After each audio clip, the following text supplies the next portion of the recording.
people at the back hear me okay? Is that all right? Yeah? There we go, thumbs I up. will speak Good. at this tone of voice then. Okay. Before I start, for complete transparency, I'm actually not a developer, so I'm infiltrating, so to speak, a little bit. I'm going to explain this really kind of vague title, so Code, Challenge and Collaborate. The reason for the title and reason for the talk really is I'm a product manager and I've been lucky enough in the past to work with some really, really good developers. And when I've gone back and reflected, actually, why were they so good? It wasn't because of the code they wrote or how they released features and products or anything.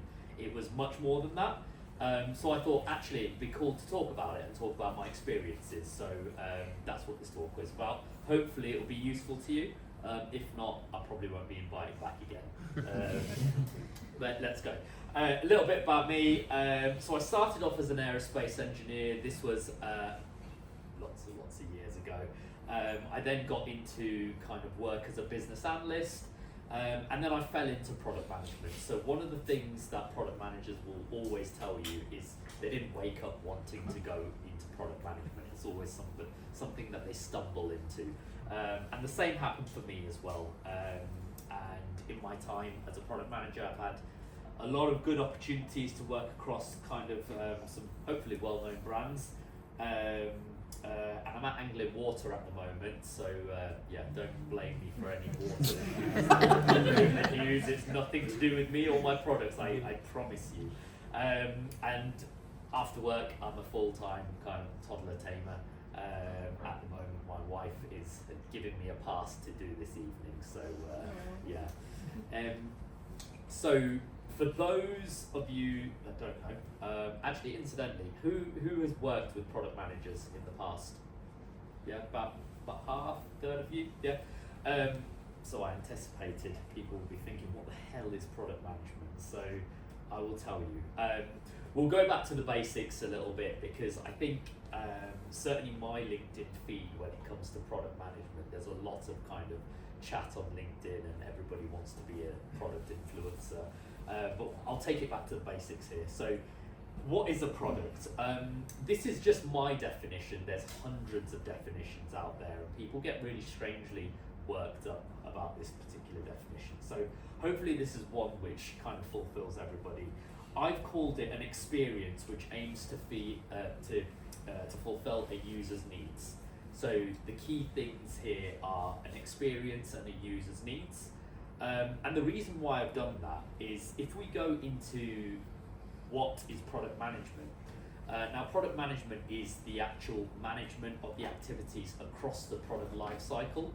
And the thing is you want to maximize the most value for the product that you're working for the user. So if you think of just regular things like, for example, this mobile phone is a product and I'm the user. But to my definition, which is kind of broad and encapsulating, an experience is also a product. So you can think of this event maybe as a product as well. And the way you then think about it afterwards is the person that organises the event, so Pav, maybe goes back and thinks, right, how do I improve the event? And really thinks of it from that perspective. So to a certain extent, you know, the experience and the actual tangible product is more or less the same thing in this kind of context. So a lot of you are probably thinking, so similar to project management, right? So I'll tell you the differences between the two because a lot of people actually use the two kind of words interchangeably. So project managers, where you've got a project, are focused on delivering output to a certain time, certain budget, and then they go off and deliver another project. Product managers, and the role I'm in, more about actually maximizing the value of the product to the customer, and that's the key thing here. We're not tied to kind of times or sort of finite resources. I mean, we could be, but our main memo is to deliver value for an end user. So hopefully that's clear. So in a nutshell, how does it work? So I tried to think of a really simple example to bring these two to life. So with product, you often start with the problem or desired outcome. So if we take a really simple example, is we want to see somebody who'd like to be able to travel faster to work. So we start off at a user problem here. What we do is we put our product hats on and we design a skateboard, right? And the reason we do that is because we want to maximize the value and deliver value early as well. That's the key thing here. We want to deliver value early. So we want to see, right, does this work? Let's get some feedback. And then you start iterating based on the feedback you get. So all of the changes on your product will be incremental.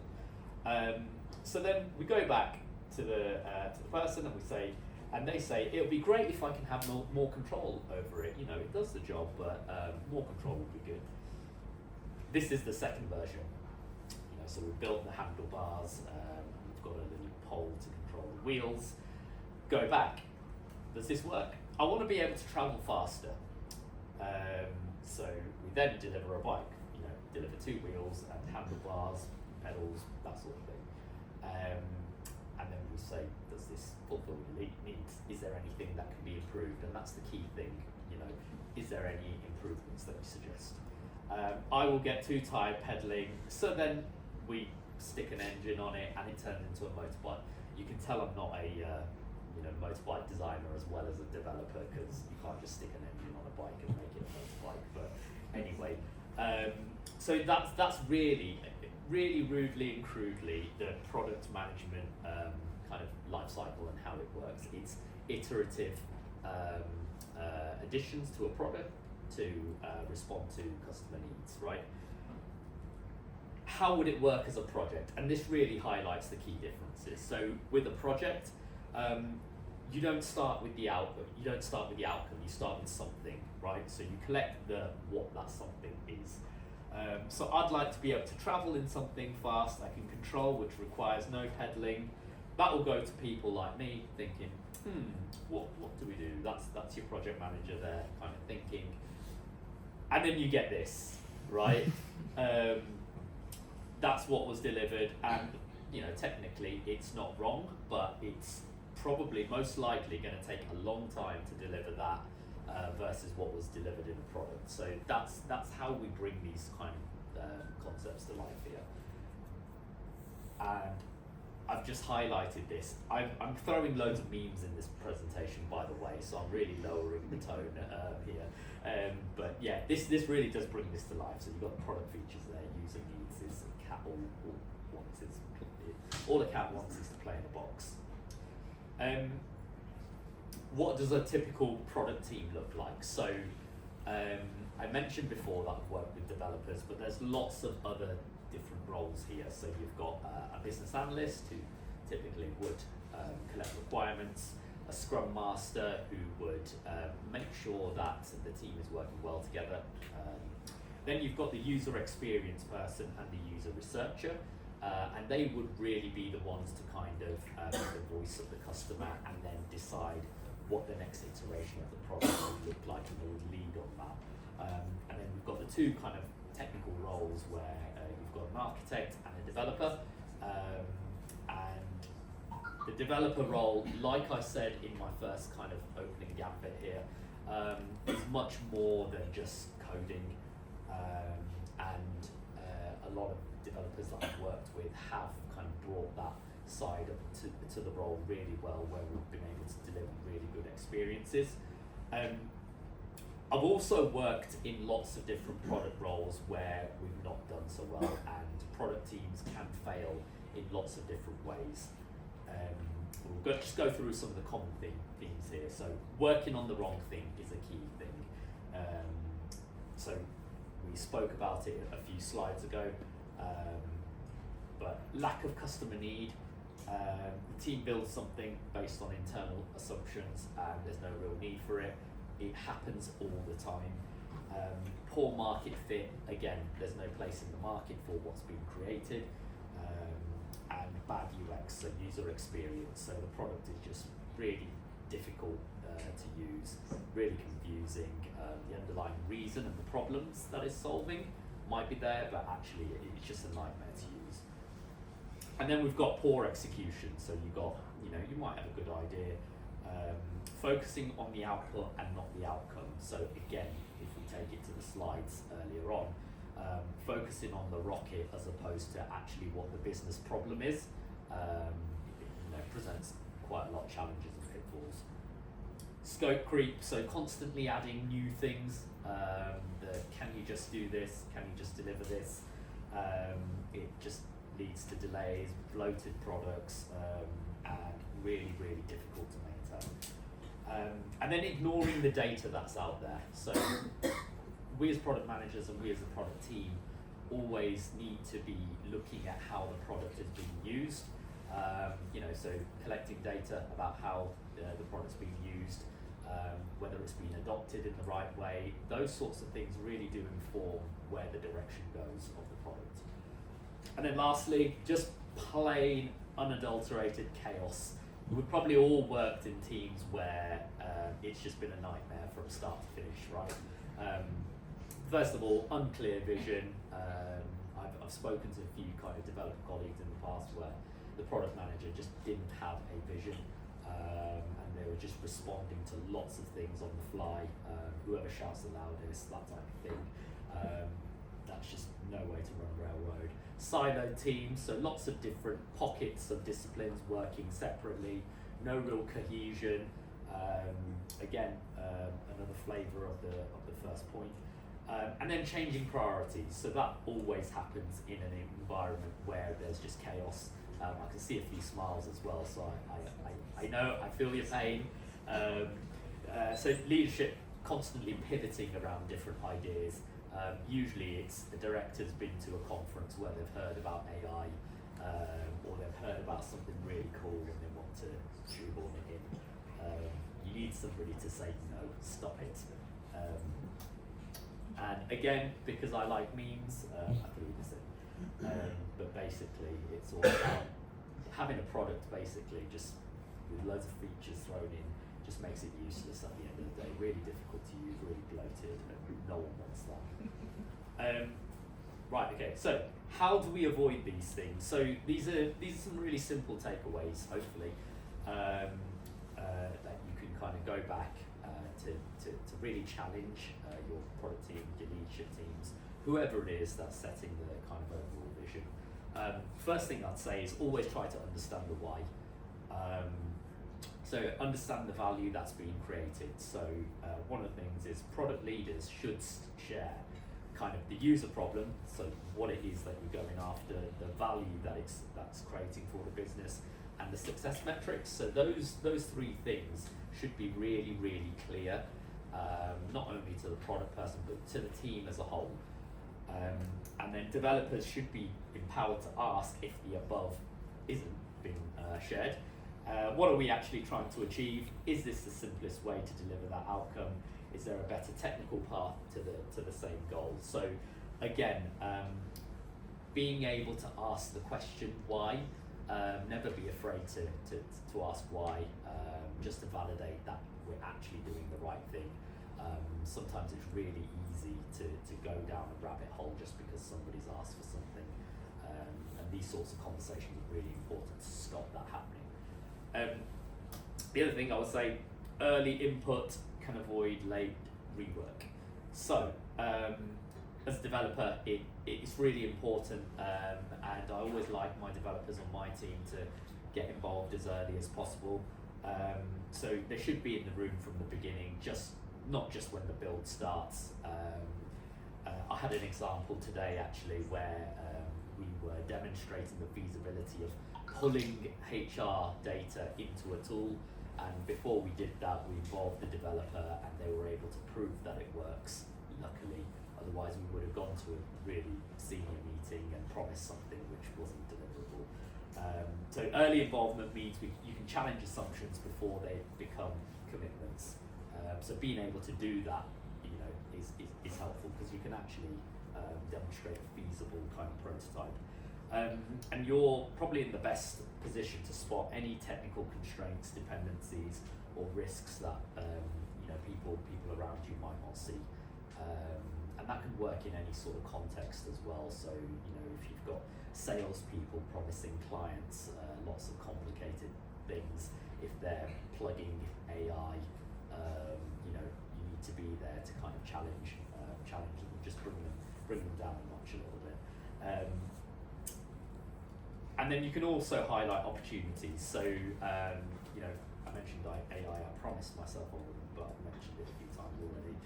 You can highlight other opportunities: innovation, automation, reuse, and change the direction of the better, and just have more of a reasonable and valuable product for the customer. This one's quite a key one. So speaking the same language means we are shipping the same thing. So again, it's nothing kind of complicated or groundbreaking, but using a common shared language, you will be surprised at the number of times that we've used language and words that have been misinterpreted.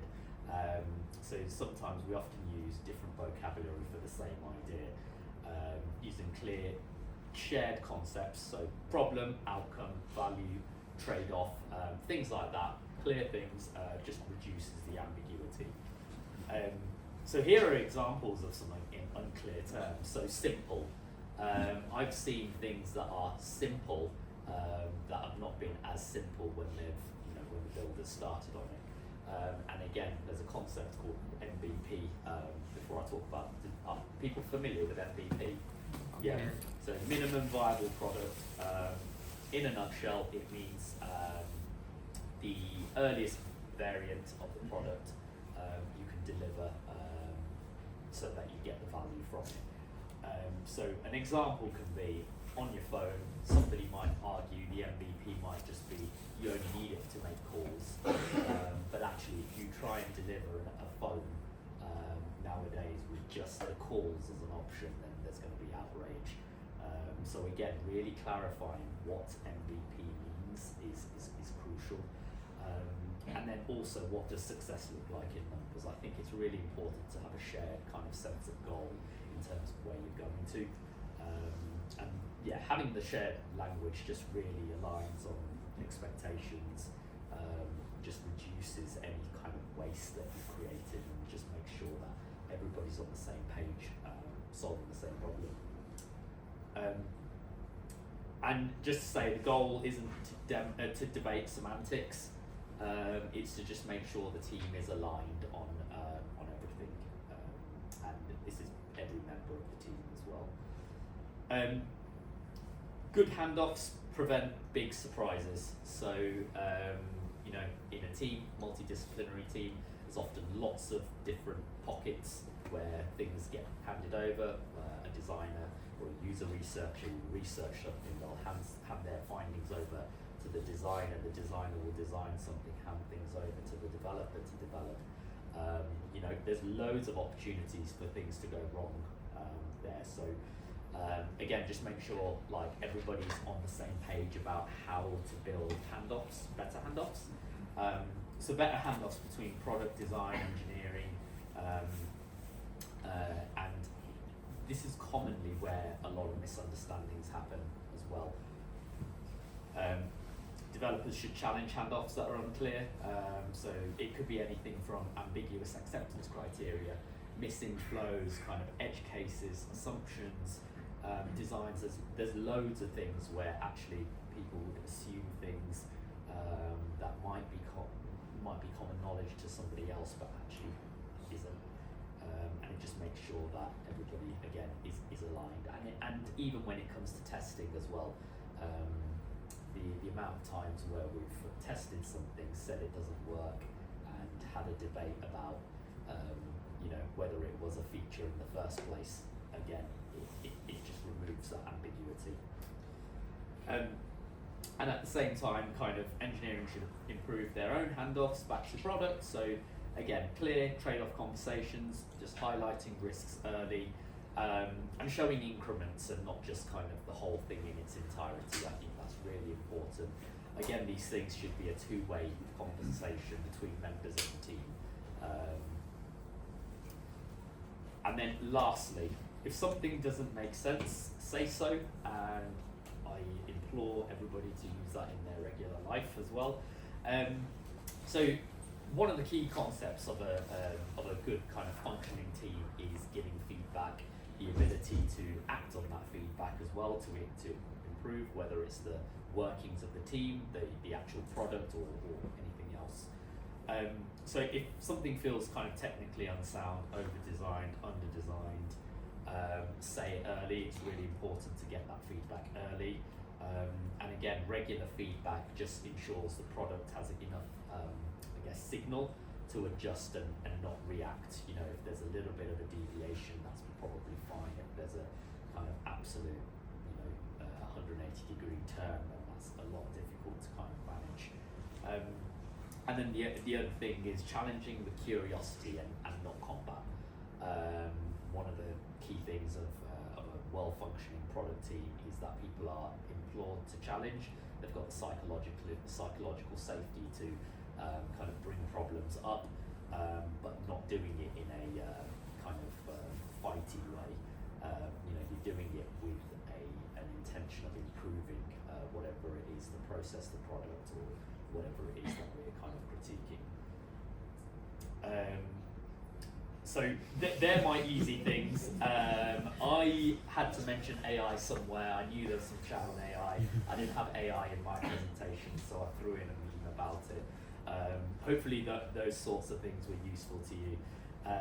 So kind of summarising from the top. So really, I just wanted to, if you want to take a few things away from today, great products come from real strong, honest collaboration. And it's really important that comes from everybody in the team.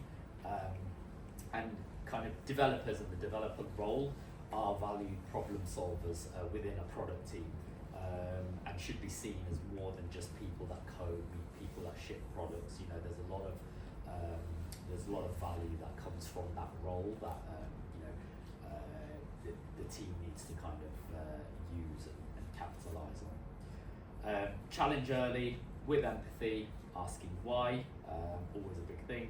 And I guess the happy ending to this presentation is if we do this correctly, the product wins and the users win. You build great experience for your kind of customers, clients, whoever it is. And I will leave you with this meme. So I often struggle to talk about what I do, especially to my parents. I don't think you can see it at the back, but it's various different perceptions of what the product role is. But hopefully that was useful to you. I didn't do any live coding, so sorry if that disappointed you, but hopefully this was useful stuff. Thank you very much. Thank you.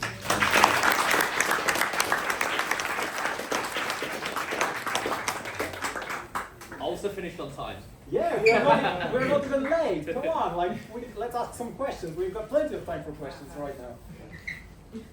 Any questions from the crowd? Very good. Have you ever worked on a product where you've had an unexpected use for it afterwards rather than the main use? Oh, good question. I haven't, but I think in that case, what I would say is if that came about in terms of a situation, I would really kind of, question what the overall starting vision was. I guess what you're trying to say is if it can achieve that but also do something else, right? Is that way? Yeah. So I've worked on products in the past where we've designed something to do something very kind of compliancy. So I've worked on a health and safety product which aimed to capture conversations between managers and field technicians. And the reason we were doing it is because we wanted to remain compliant with the HSC. But actually what ended up happening was more of a building better relationships between the field worker and the manager. We noticed that actions were getting resolved a lot quicker. And we just noticed an overall kind of improvement for how health and safety was viewed within that organisation. So to that extent, yeah, that was probably an example of actually it did more than what it was meant to do originally. Does that answer the question? Sorry. Yeah. More questions? No? I'll be around at the pub if anybody wants to. Of course you will. Yeah. Thank you very much, man.